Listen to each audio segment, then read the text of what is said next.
Hi friends, तो मैं आज बात करने वाले खेसारी लाल यादव जी और राधा रावत का बहुत ही ज़बरदस्त बोलबम सॉन्ग के बारे में, जो कि गाए हैं खेसारी लाल यादव जी और राधा रावत जी। और फिट में है खेसारी लाल यादव जी और काजल रघवानी जी, जो कि आपको स्क्रीन के ऊपर दिखाई दे रहा है। जिस सॉन्ग का टाइटल रखा गया है केवरिया खोली, जो कि 1 अगस्त सुबह 6 बजे रिलीज़ किया जाएगा, जिसे लिखे हैं चंदन यदुवंशी जी और संगीत दिए हैं छोटू राव जी।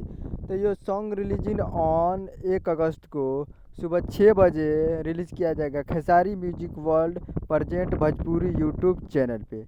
तो आप लोग जाइए और खेसारी म्यूजिक वर्ल्ड पे इसे सुन सकते हैं। और फिट में है शिल्पी रघवानी जी, तो आप लोग जाइए, और खेसारी लाल यादव जी, तो जाइए और खेसारी म्यूजिक वर्ल्ड पे इसे फुल वीडियो सॉन्ग में कल सुन सकते हैं कावर गीत। तो उम्मीद कर रहा वीडियो अच्छा लगा हो तो चैनल को सब्सक्राइब करके बेल आइकन प्रेस कर दीजिए, ताकि ऐसे खेसारी लाल यादव जी के लेटेस्ट न्यूज लाते रहे। मिलते हैं अगले वीडियो में।